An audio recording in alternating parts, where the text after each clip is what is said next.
looking for that and I was thinking, I have no idea how long I have. Colin, we have an hour online together, but you don't have to do the whole talk. I'm sure there's going to be some questions.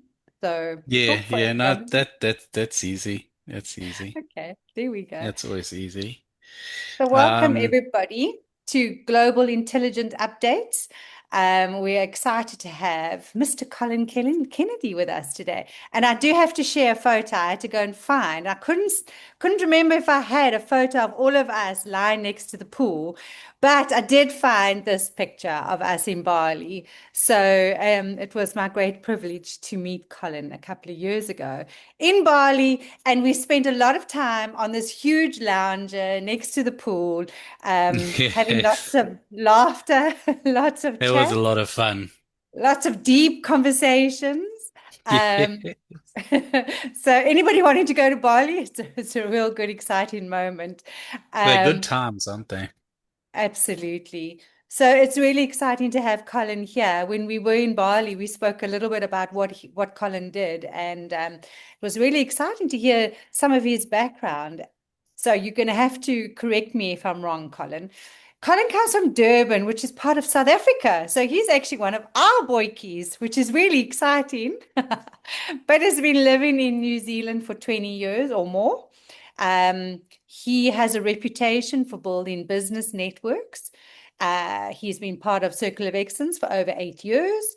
He is New Zealand's #1 reputation expert, and he works with government, corporates, and larger SMMEs. Am I right, Colin? Well, Mike says I'm number one. I'd like to think I was, but I'll take Mike's word for it. Oh, well, there we go. Yeah, So, welcome to today. I'm going to give you sharing rights if you want to share any kind of presentations that you might have for everybody. But please remember, everybody, to allow Colin a moment to of glory, and then we can have a moment to ask questions a little bit later. So, welcome to everybody that's joining. And Colin, it's over to you. It's our great pleasure to have you here today. thank you, Diane, for that marvelous introduction. Hi, everybody. Nice to talk to you. Nice to meet you.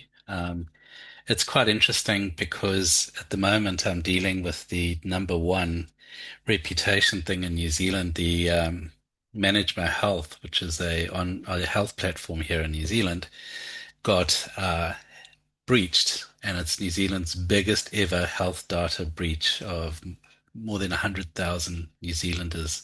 Health data was breached. So on the morning before New Year's, I was getting ready to fly to Christchurch with the family for a nice holiday, and 20 past 6, I got this little text saying, "Help, we've been breached."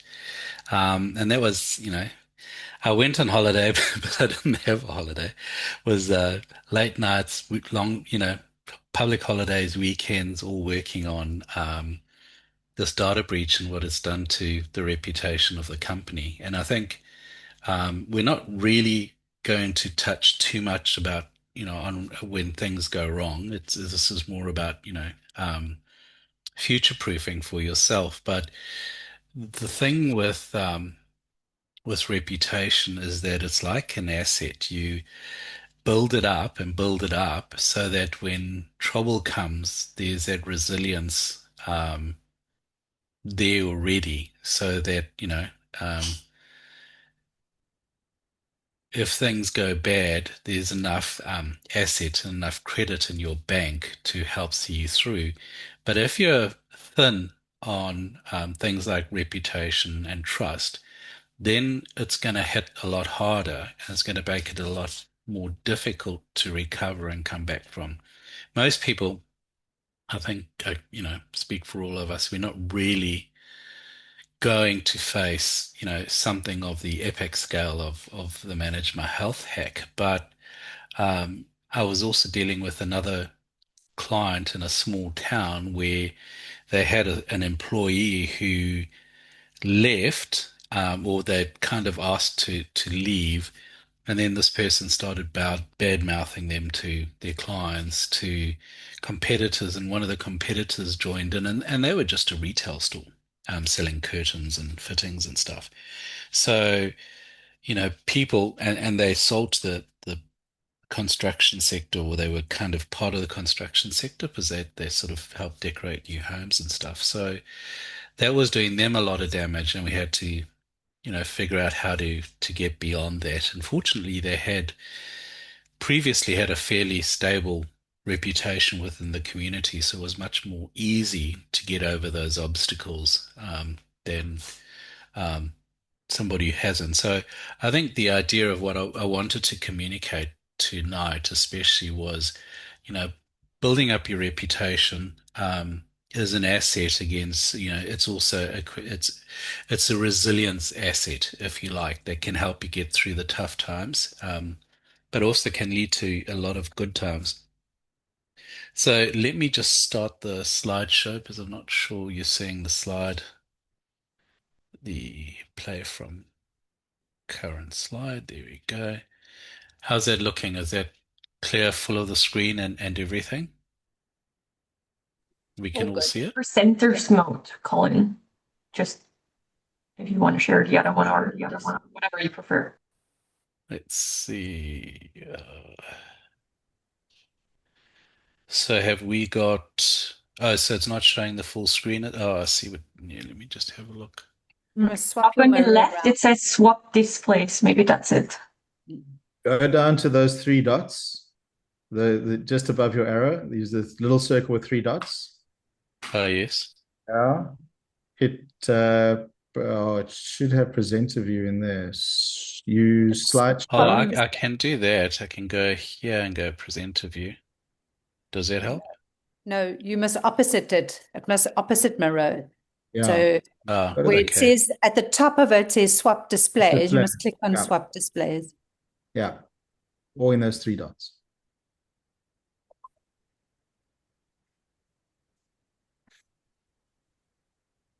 So, and it says up here, does it? Use slideshow. Three There you go. dots. That's it. Is that working now? Cool. Perfect. That was a complete accident. I have no idea what I was doing. So, hi Ian, how are you? Good in you. I'm good, thank you. Um, Probably the most important thing is that we used to talk about reputation, and you're welcome to hop in at any time, is being as what people said about you and what people thought about you and how they recommended you. And I think, could I suggest that in this day and age, people are thinking less and relying on things like AI to do their thinking for them. So your digital footprint, your online reputation is now far more important than it's ever been, because your reputation isn't being particularly shaped by what your customers think and what people say about you. It's actually being shaped by machines. So machines are quite dispassionate in what they say about you and what they think. They look at the whole picture, synthesize it, and present your reputation. And more people, as we know, are searching AI. But it's not just AI; it's machines that control your reputation right throughout. So it's no longer what people say about you. It's Google, it's ChatGPT, it's Copilot, it's all of those things. And fortunately, it also gives us an opportunity to build our reputation up as an asset. What people think about you, how they find you, whether they choose you over somebody else. All of this refers to, is all part of your reputation. So it's a really important business asset that can work for you or against you. So reputation isn't what people say about you either, it's evidence. We need evidence. It's not image, it's not logos, it's evidence. So people trust what they can verify. AI goes and it looks across a broad spectrum of information about you, not just your website, and compiles this composite of who you are. And there are factors of trust that have, or sort of, yeah, factors that have more trust and contribute more to your reputation than others. wildly putting stuff on LinkedIn or sharing Instagram photos or having thoughts on LinkedIn actually have very little value when it comes to shaping perception out there. So the first thing is third-party validation, and that's media coverage. It is actually really important because it's third-party evidence. It's what other people are saying about you, and journalists, for all our dislike and distrust of them, they still actually rate quite high on the authority scale in terms of what shaping what public opinion is and what people think. The the public nowadays is also a lot more skeptical. They research before they speak. They compare. They do still ask their peers. A lot of them ask AI, but they particularly look for proof. And your reputation, as I was sort of saying, it's like an asset. So think about um, Google reviews, for example, or if you have a here in New Zealand, we have a Trade Me where people trade between themselves and they can give each other ratings and that sort of thing. So who here, if you look at somebody's profile and you're sort of thinking about buying something from them, and there are 25 positive reviews and 2 negative reviews, who are you going to give the weight to? You're going to trust the 25 because the evidence is overwhelmingly on the side of the positive, and everybody knows there's a few nutcases out there who, you will never be loved by anybody, and I think that's important. If you try to be everything to everybody, you end up being nobody to anybody. And so you need to find your core audience, the people who you want to be your fans, and go after them. I mean, if you think about the tobacco companies, their reputation's pretty much trash. Even people who do PR or reputation work for them end up, sort of ostracized.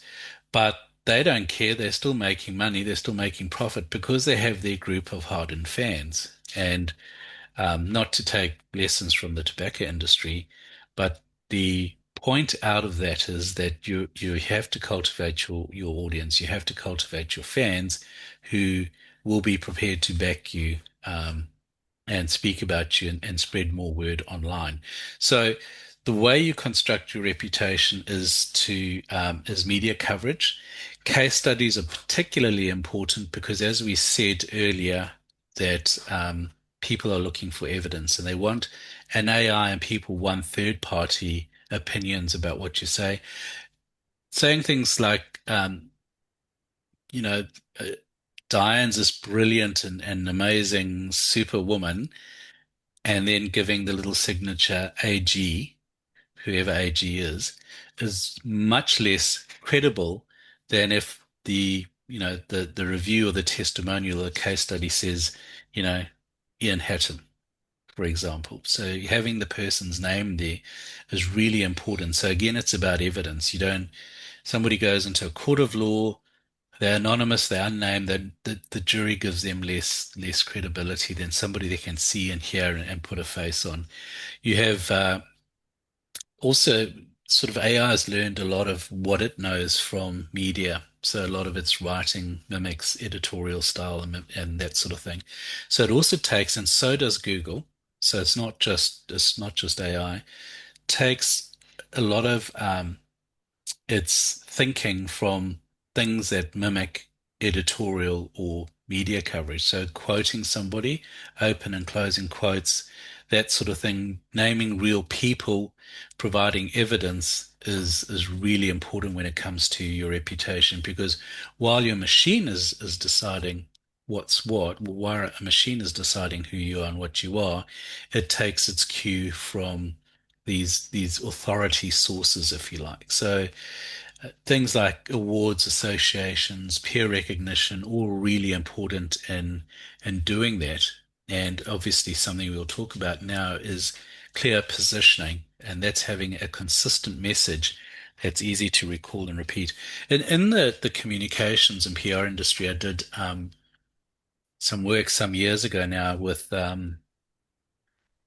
with a woman who is a well-known hockey player here in New Zealand. She's a Black Sticks player. She was the wife of, or is Mandy, here's her name, Mandy Barker.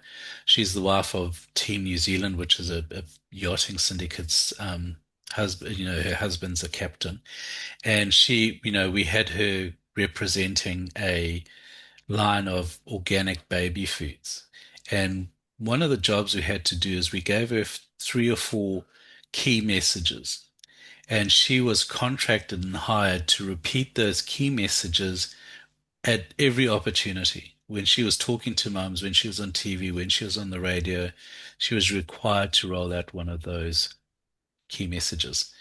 And so that helps with your, clear and consistent positioning. If you look at the politics here, and I can refer to is one of the prime ministers here, Helen Clark, had a pretty, should I say, tempestuous interview with somebody called John Campbell.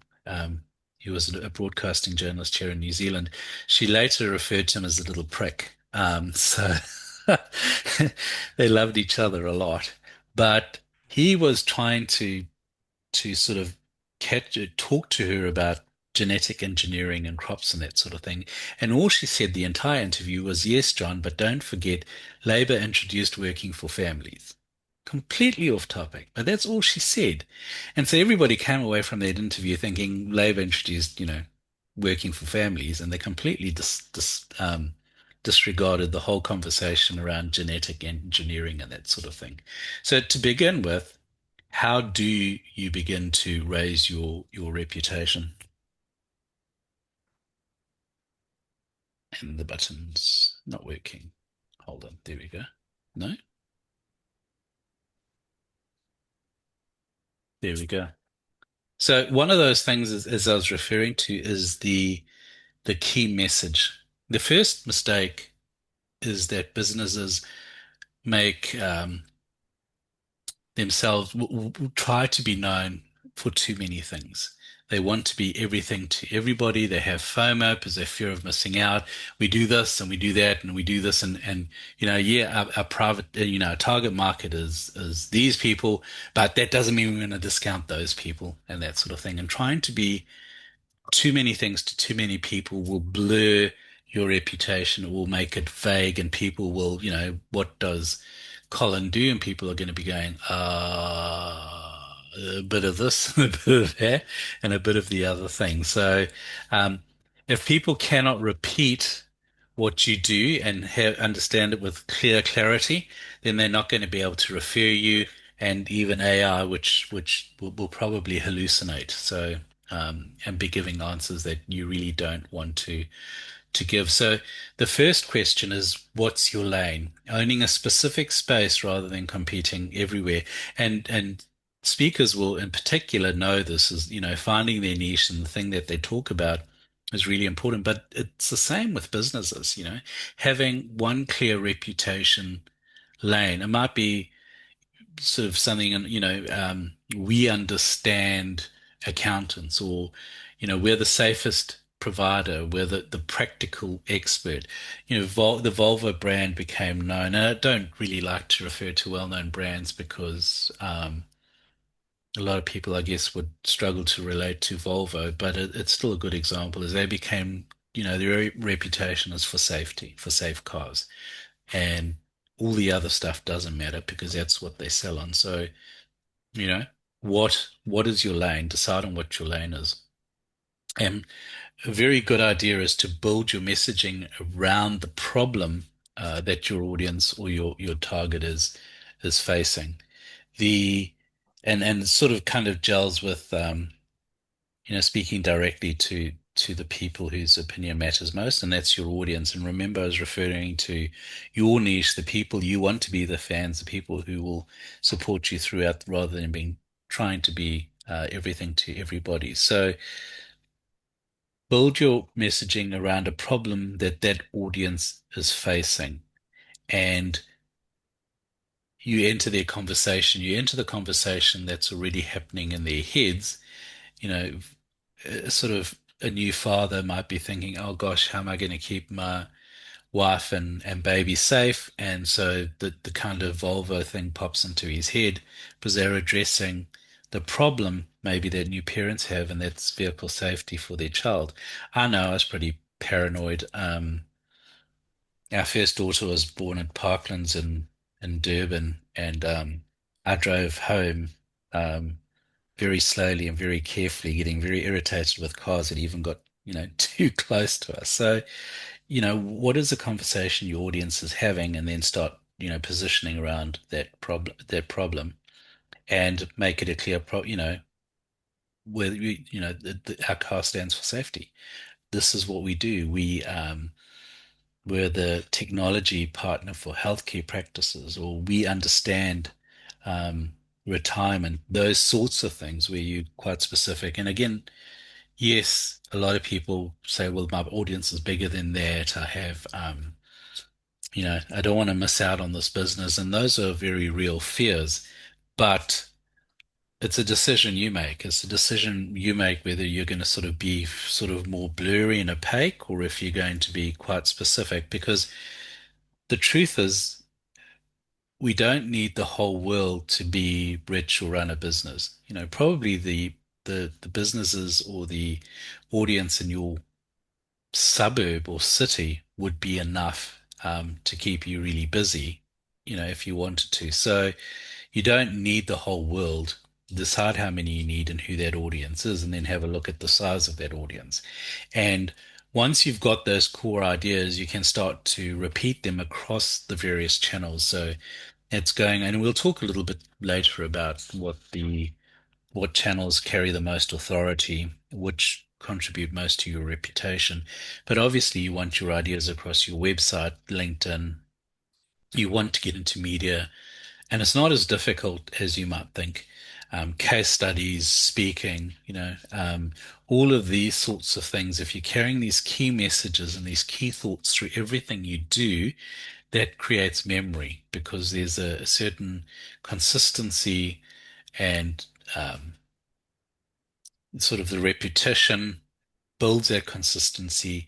It's something people remember, it becomes memorable. And so these parts start to fit together because consistency creates memory and it also creates trust. Is that sort of, you know, clear as mud? Hmm. It's very strange. Not responding. There we go.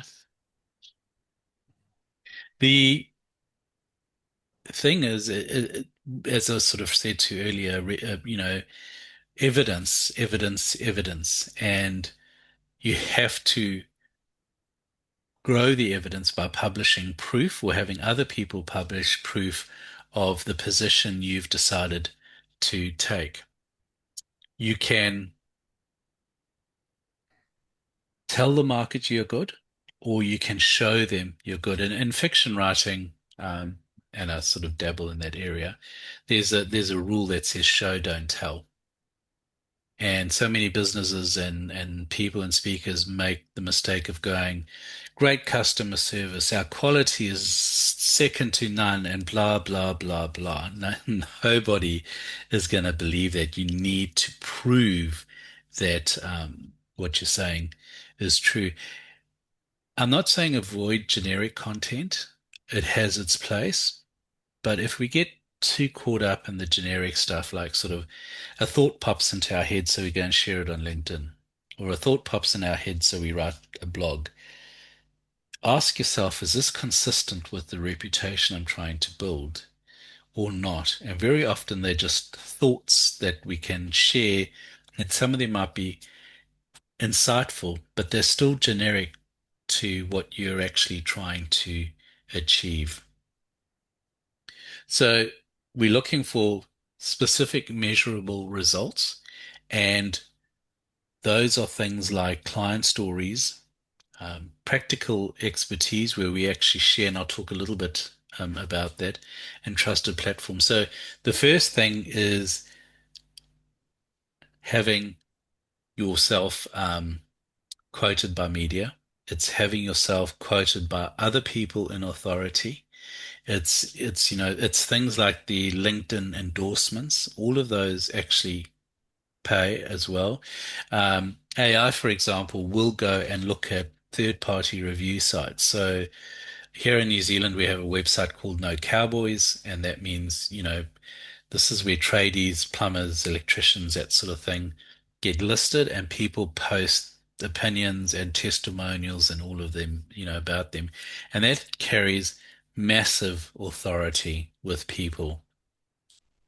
So publish, get your name out, get yourself talked about by real clients as well as third parties. The other thing is to become useful before you become promotional. So being able to educate and offer value through your conversations is extremely important, because it kind of invokes that feeling of reciprocity, of appreciation, when people thinking, well, she wasn't trying to sell me something, she's trying to teach me something, and I appreciate that. And that builds reputation. It's generosity, it's giving. And I was thinking about, what somebody was saying in terms of, and I didn't agree with them, and they were sort of saying it was give, give, one punch. And so there's that book going out about, the 1, 2, 3 punch combination, which is give, give, give, and then punch. And that's just nonsense. You don't give, give, give, and then strike with, here's the offer. It has to be far more giving than going into the offer. You share what you do within the experience of helping people, educating them, and this builds you up, as any speaker will know, as Diane will tell you. Um, that builds authority faster than anything else, is when you're able to share expertise with people. There is also real importance in making stuff shareable or important, being able to say something insightful. So storytelling, if you can do it, is really useful. Talking about real life experiences, so long as it fits within the context of your reputation and what you're trying to actually get across. I think one of the lessons from this is say to yourself, well, I have to be ubiquitous. I have to be everywhere. My digital footprint needs to be touching every facet of where my audience is. How can I do that? And how can I do that without being a pain in the butt? So instead of just promotions everywhere, it's, help and advice and education, everywhere, um, as well as, people talking about you is really, really important. So ubiquity is the sort of end point, because ubiquity is the foundation of what your reputation is. When something goes well, put it this way, let's look at Google as an example. So I don't know how many people know about site authority that Google uses. Every website in the world has an authority rating given to it by Google. So a lot of businesses are sort of 1, 2, 3, 4, 5. Some businesses are fortunate to get to 20 in the authority rating. This is out of 100, by the way. Some businesses may even get to 30, which is brilliant. But when you come to high authority, you're talking things like Amazon, Wikipedia, the New York Times, your national, the Sunday Times. These carry an authority of 80, 90, 100. So when somebody is searching for information about something, Google and also AI will go to the highest authority sources and put them first in your search results. So you're searching somebody and there's been bad publicity about them in the paper or in the media, it's going to pop up first, unless you find a way to bury that with other high authority sites. So everything works off authority and how much authority AI or Google credit that platform with. Things like LinkedIn enjoy, really good authority as well. So there's a place if you're going to establish a presence on LinkedIn, do it and do it really, really well. Is that making sense? Am I going too fast or am I confusing everybody? No? Thumbs That's up. good. Looks good. Sounds good. Can I ask a question here or later? Sure. No, you can ask now. That's all fine. So what do I do in my case? I'm an executive coach. I do have many case studies. I can't use the names because I can't breach the confidentiality. So I can talk about the sector and the position, but I don't know. What do you suggest, please? I sort of have the same issue because I deal with people who have been in the poo and they don't particularly want their names mentioned as well. And Yeah. yeah, that is a challenge. And I'm not sort of saying being able to use an initials of somebody is bad. If you can't use the full name or the full company, then you're going to have to resort to, I would say, describing them.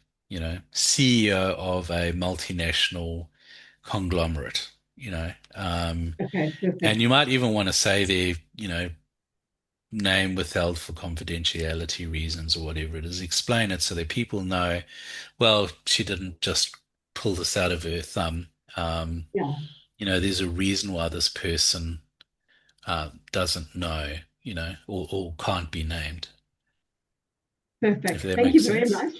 Yeah, absolutely. Thank you. Yeah, you're most welcome. So when things go wrong, silence creates the story, but it can also help kill the story. And I'll explain what I mean.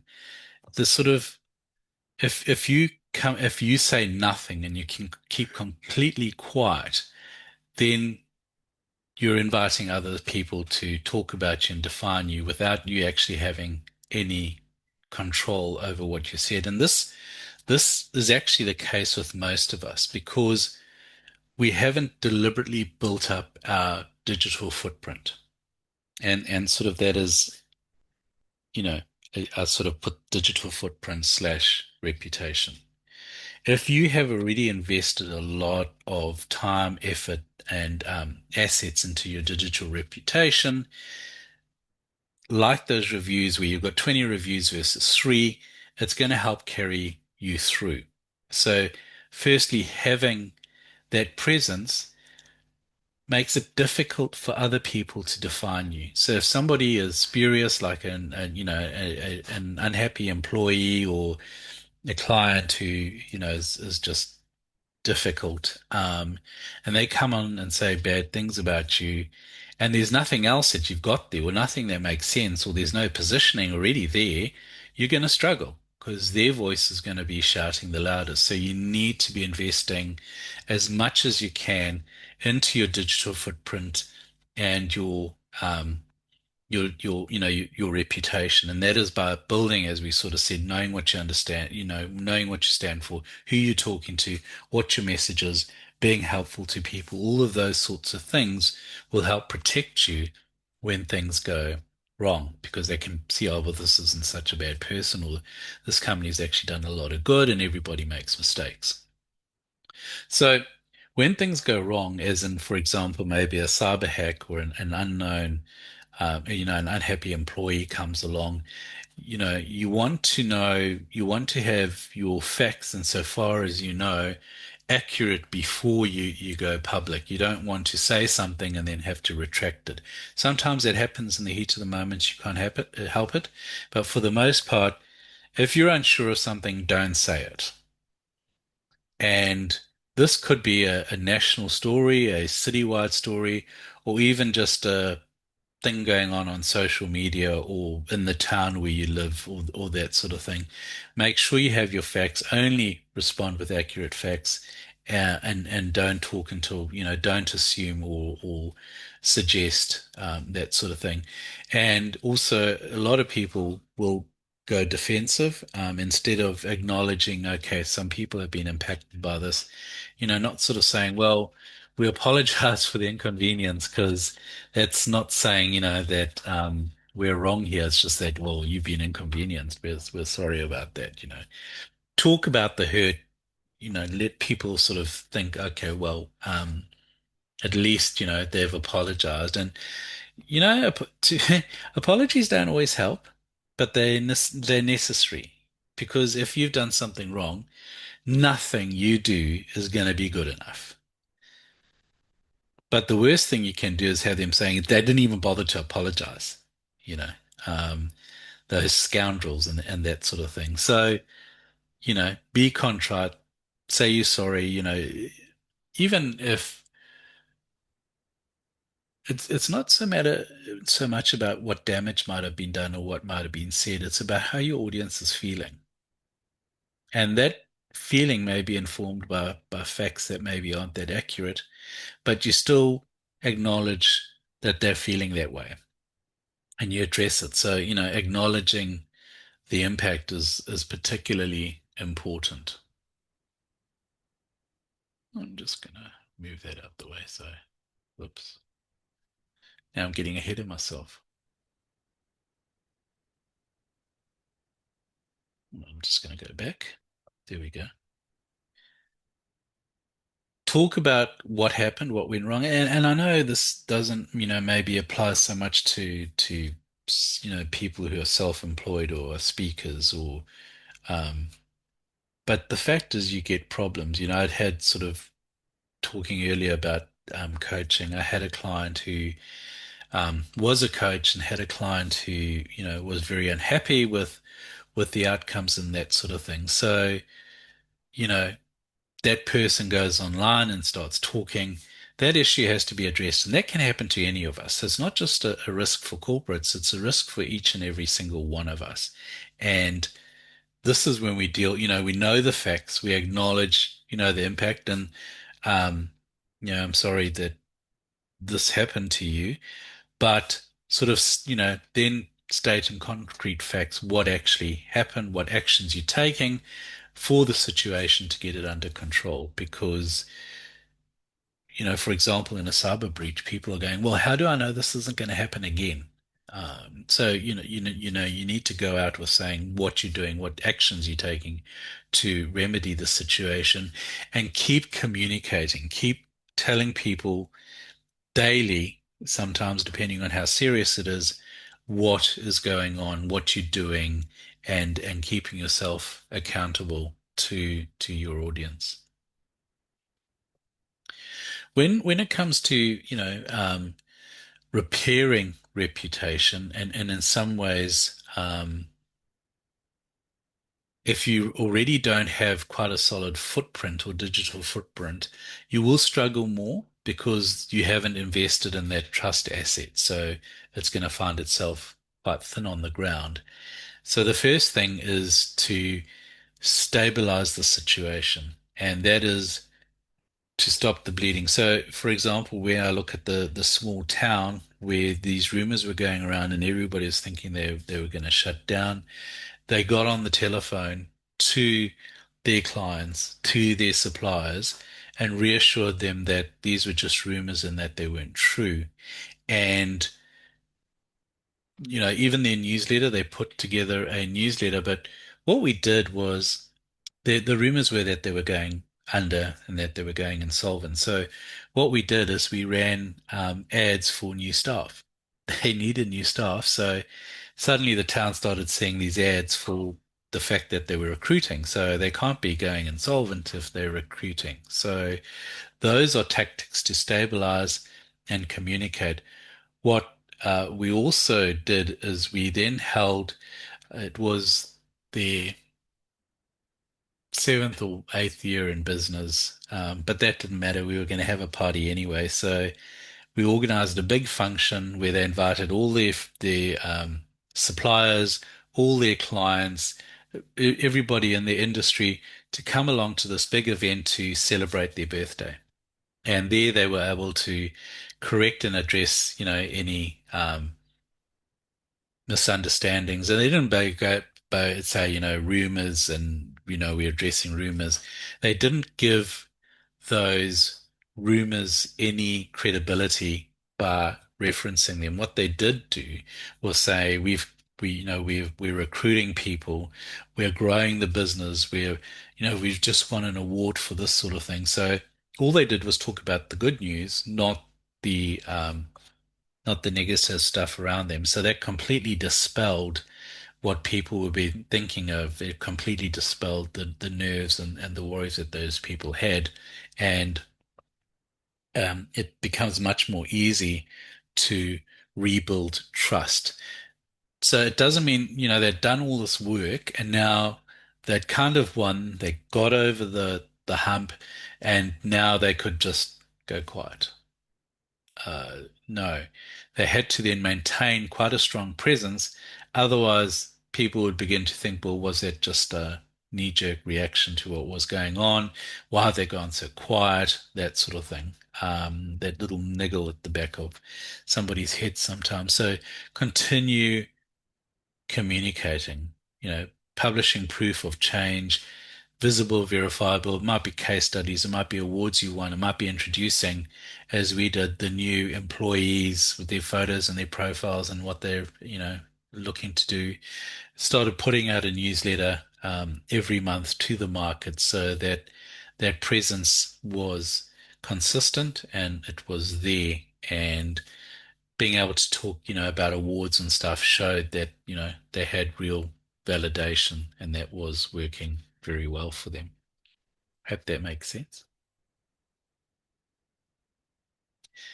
One of the things, a lot of people are, and I know you sort of hearing a lot about AI and um, the impact it's having, but the reality is that it is here, that it is having an impact. And as I was saying earlier, I think people are thinking less. I don't have any science or research or evidence for that, but it's just my impression that it's now easy to go to AI and ask it instead of, even Google searching now it's too tedious, darling. It's just too tedious. So they can go to AI and say, who do you recommend? And they're sort of, I've seen a few people do it and they're delighted with the results. Look at this. So how do you, how do you build reputation and presence and get recommended in this day of AI? It's kind of a lot more democratic in a way because the people who were on page one of Google search had money, they had time, they had teams. So they had these huge advantages over smaller businesses and over people who, are self-employed because not everybody can shell out, thousands of dollars or rands every month to keep themselves up in the Google rankings. AI really doesn't bother too much about that. It goes and it synthesizes the whole digital footprint of suppliers. So it looks at those high authority things. You know, number one, right at the top, and I think I'm probably running ahead of a slide here. Yeah, let's go there. So right at the top, number one is media. Media has credibility because it's third-party endorsement. It's established as the sort of fourth estate, I guess, and the websites themselves, the news has, high credibility and it has high authority. So any media organization you're looking at is a sort of 70, 80, 90, 100 authority. So it's really important, but mostly it's important because it's what a third party is saying about you. And it's not hard. I've got lots of clients where, from coaches to law firms to electricity companies, small businesses, but you can get them into the media by offering insights into um, something that is particularly topical. So, for example, I had a business coach client, and they wanted to get some media, and at the time, sort of looking through and being aware of what was going on, I realized that we have this road in Auckland which is called K Road or Karangapi Road. Um, Excuse my pronunciation. It's a big road, but what happened is council closed a huge chunk of it in order to build a busway through. And that left all the businesses in the street struggling because suddenly there was no foot traffic. So I went to the business coach accounting firm and I said, this is the problem. It's getting media at the moment because people are complaining, but that's all they're doing is, the business, the council's killing our businesses and that sort of thing. And they said, well, so I said, well, what do you do in that situation? So they said, well, the first thing is, a lot of these are food outlets.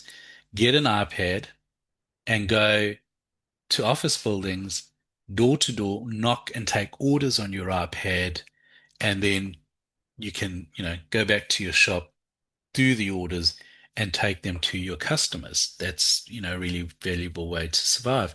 And so we wrote an article, a press release, talking about, what happens when council throws your business under the bus. I particularly enjoyed that one. I came up with it, by the way, but um, that got, that got New Zealand Herald coverage. It got TV coverage. It got radio coverage because it added value. It offered value. You had a story where a sort of financial company tried to leverage more news as a way to promote themselves, and they said, "Oh, mid-market companies don't win government business." And then you had a bunch of mid-market companies who were obviously their clients saying, "We don't win any business," and that was the story. And it was, and media will run that kind of controversy, but it served nobody. It added no value to anybody. And what they should have instead said is, mid-market companies don't win government business, but this is how you do it. Well, here is a company that has, and this is the example that they use so that you're adding value. Media anywhere in the world is always going to be interesting or interested in if you can take something that's topical, that's newsworthy, that's relevant, and put your own spin on it so long as you're educating. Don't try to be promotional. The fact is you're achieving a lot by getting into that media, by being quoted, and AI is going to pick you up in that way. Obviously, your website is critically important because AI will look at it, but it will also look for authority signals. It will look for case studies. And I'm talking lengthy case studies. I'm not sort of talking 3 or 4 paragraphs. I'm talking 5, 6, 700, 1,000 words. Interview your client. Write the case study. Use quotation marks. You can get an AI, put the transcription of the interview or the conversation you had with them, tell it to direct quote, write this as a news story. It can do that for you and start using those as case studies, following, and you can Google what a good case study formula is. It's usually, what the problem is, why the problem exists, how do you solve it? That sort of thing. It's all quite straightforward. Again, LinkedIn, really powerful, but it's about education. It's about being valuable and relevant. Those endorsements are important, just as your reviews are important. And that's not just on Google. It's also on, as I said earlier, industry platforms like No Cowboys, for example.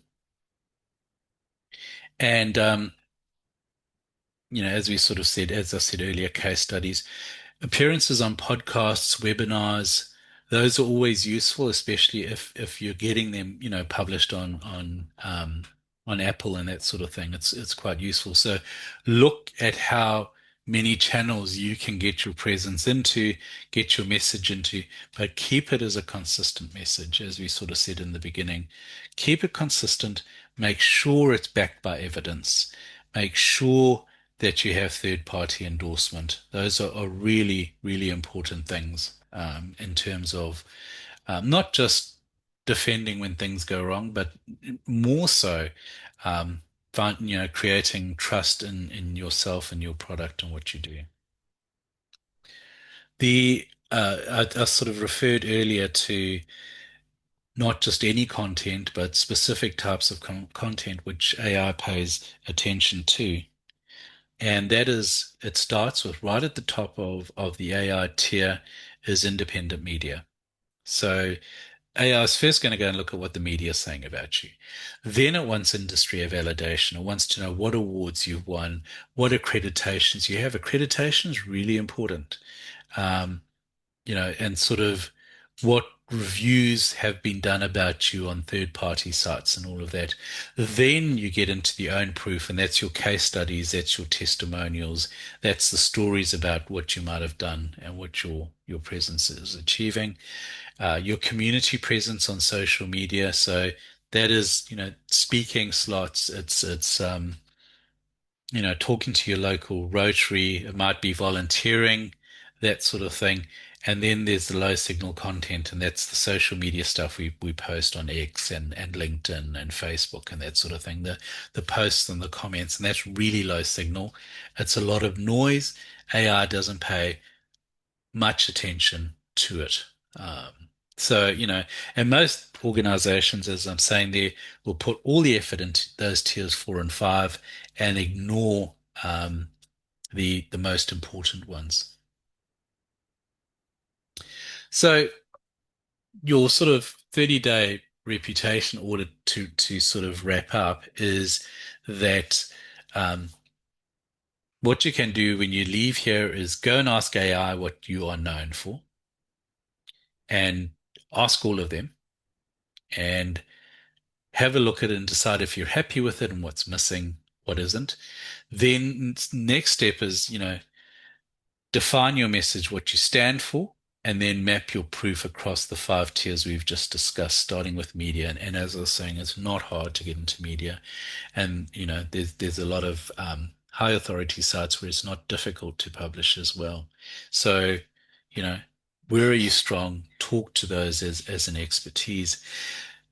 Find the inconsistent stuff about you and start cleaning them up. And the way you do that is you come up with sort of 3 key messages and a positioning for yourself, and you drive that home, home, home all the time. I had a business coaching client, and she was looking for a way to differentiate herself. And so what we went with was that she coached husband and wife businesses. That became her niche. That's what she talked about. That's what she stood for. And it was, tremendously successful for her. Have at least one strong proof asset, and that's at least one really strong 1,000 word case study, and repeat, repeat, repeat. Take those 3 key messages and repeat and repeat and repeat. And the 30 minutes almost wasn't enough. Ask a quick question, please. Sorry. Go, Annelies. And I just want to ask this 1,000 word case study, where would it be best to put it?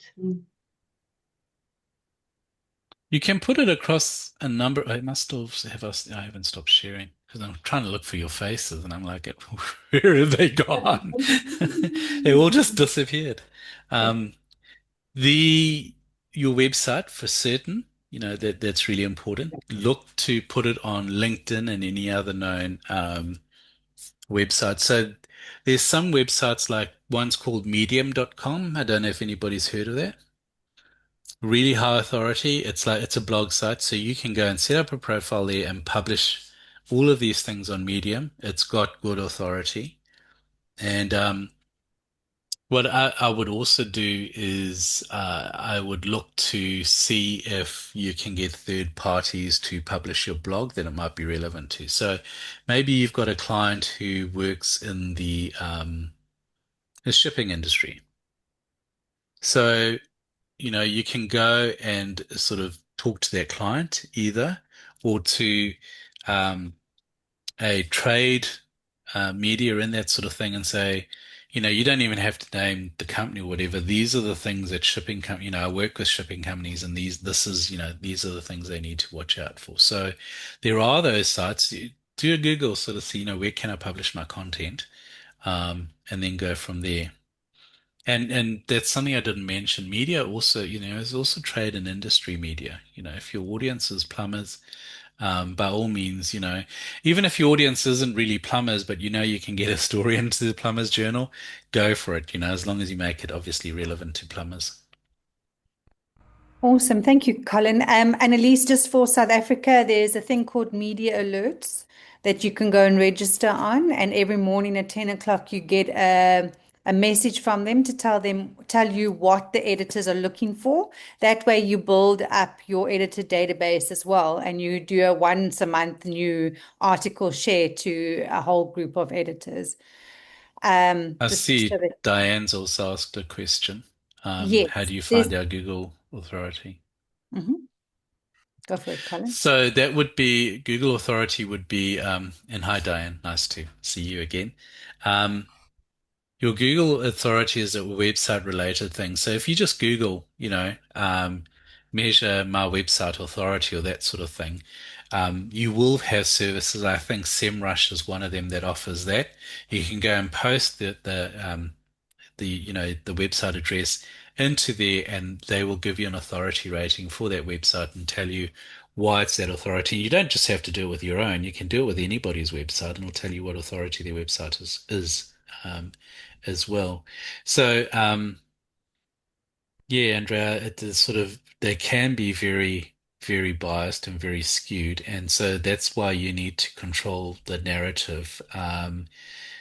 It's very difficult to differentiate between what is real and what is fake, particularly in the world we're living in. But I think it's having your key messages and persistently pursuing those key messages. So we had the example with the Prime Minister Helen Clark and John Campbell, and he was going at her on a negative thing, and she was coming back with her key message. And so if you ever get into trouble with the media, don't try and respond to them and all of their questions. You prepare one statement, 2 or 3 paragraphs, and you stick with that statement come hell or high water. Every time they want comment or whatever it is, you give them that statement, even if you've given it to them 5 times before, because that's all they have to publish, so they will publish it. So repetition will work in your favor because they keep on having to say what you've been saying. So yeah, one way to break through the bias is consistency and repetition. Yaniv has a comment on as well. AI gives you credit each time it takes your content with a question mark, and then Andy. Can I elaborate? Can I elaborate my question? So I publish a lot of content. First of all, Colin, thank you very much. Great presentation. I learned a lot and I wrote a lot. So Thanks, Yaniv. I publish a lot of content online about sales, marketing, etc. And I know that people ask, let's say, write me a landing page about sales or something like that. So they also take from my content. Each time they recommend me because the client knows that they took it from me, or they just took for several sources and it's without names. How does it work? About I'm talking about copyright. They're getting better at it, but look, let's be frank. AI steals. It steals left, right, and center. And more though, it is beginning, especially if you're in a credible, so if you get some media or you get an article or whatever it is, it's far more likely to quote you when you're in a high authority medium. If you're in a low authority medium, it is much more difficult. But they are getting better and improving that. They're taking a lot of flack for the fact that they're stealing. So they're beginning to have to give accreditation and that sort of thing. But I think we're a little bit away from that yet. So if you want to be quoted in AI, get yourself into high authority mediums. Can I quickly ask something? Sure. I would like to know, good morning, everybody. Thank you so much for having me. Colin, I would like to know if a person's career sort of in transition, what would you suggest? What is the best strategy to migrate? Because I've been in private practice for 25 years. I'm going into training and development, busy with accreditation manuals, the whole project on its own. But the other call it speciality or proficiency that I do have is interfaith dialogue and discussion, and being into human rights activism and peace building. So that's really, I want to move into public speaking. So my existing stuff, it's all over the show. My private Facebook page has got a lot of the activism stuff on it, but it's sort of mixed when I do adverts. with regards to my private practice, and I do have a business page for my private practice, but the following on the personal page is a lot bigger than on the business page. And my LinkedIn, I sort of just, I've been doing activism there, but I've really just quietened it all down, because I'm a bit confused as to how do I migrate, or do I continue to build on the one thing, on the one something else, or oh, I need help. I'm lost. What is your practice, Adila? Mental health, hypnotherapy, coaching. I've been in the industry since 2001, and I really want to migrate. I'm a bit tired, in the sense of dealing with people's problems and all that, but you can't turn people away. But the idea is really that the private practice is going into training and development, where I'm transferring the skills and the process that I've developed. I'm busy with QCTO and, the regulatory bodies and all of that.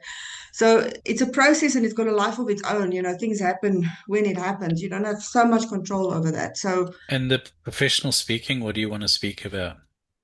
it's about peace building, is about bringing truth to people. Interfaith dialogue and discussion is to hold space for a lot of people, a lot of diverse cultures, religions, and that type of thing. And it's really, the objective is to bring knowledge, factual, truthful knowledge, like you've alluded to it was in a different context, but that's what it is. And, to build bridges with other people, and the only way you can do that is through education. So it is to educate people about geopolitical, religious stuff, that type of thing. So three things come to mind. One is if there is any, and you might not want to do this at all, and that's fine. Is there any, synergy between mental health and activism, and how, the things you're fighting for would affect maybe public health or mental health or something. The other one is do a search of yourself and find out what you're known for and how extensive that foundation of what you're known for is. And then you'll be able to know, okay, I want to shift the narrative now to this. And so you have to literally begin building the house again. And that's fine because most people, you're going to find that your digital footprint and what you do maybe isn't that big. Have a look and do some research though. I can't assume, but it's quite simply you have to, you can overcome it with consistency, with key messages about being sure who your audience is, because where you are now, you're talking to one audience here, but where you want to go might be another audience. So you start building for that audience that you really want to aim for. If you can bridge the two between mental health and interfaith and free, that sort of thing, because let's face it, conflict causes mental health issues. Yeah, so that allows you to transition, more smoothly into the one area. But do an AI search of yourself across all the AIs you can find and see what it tells you. And then that, you can start sort of saying, well, that's wrong, that's inaccurate, that's right. I want to build more on this. Where's it coming from? And then you can use that as your foundation. Thank you, Colin. Okay, so basically, sorry, Adila, we're going to have to end now. We're on our hour. Thanks, Adila. Already. Thanks. Huge thank you. Please reach out to Colin. Don't spam him, but reach out to Colin. I don't mind spam. Nobody emails me anyway. Yeah, so ask him your questions. He'll soon turn around and tell you no. It's been awesome to have everybody online. Thank you so much. Thank you so much. Thanks for the Thanks, opportunity. guys. Nice Great meeting to see you you guys. all. See you all Thanks. soon. Bye, Bye. everybody. Bye. Bye.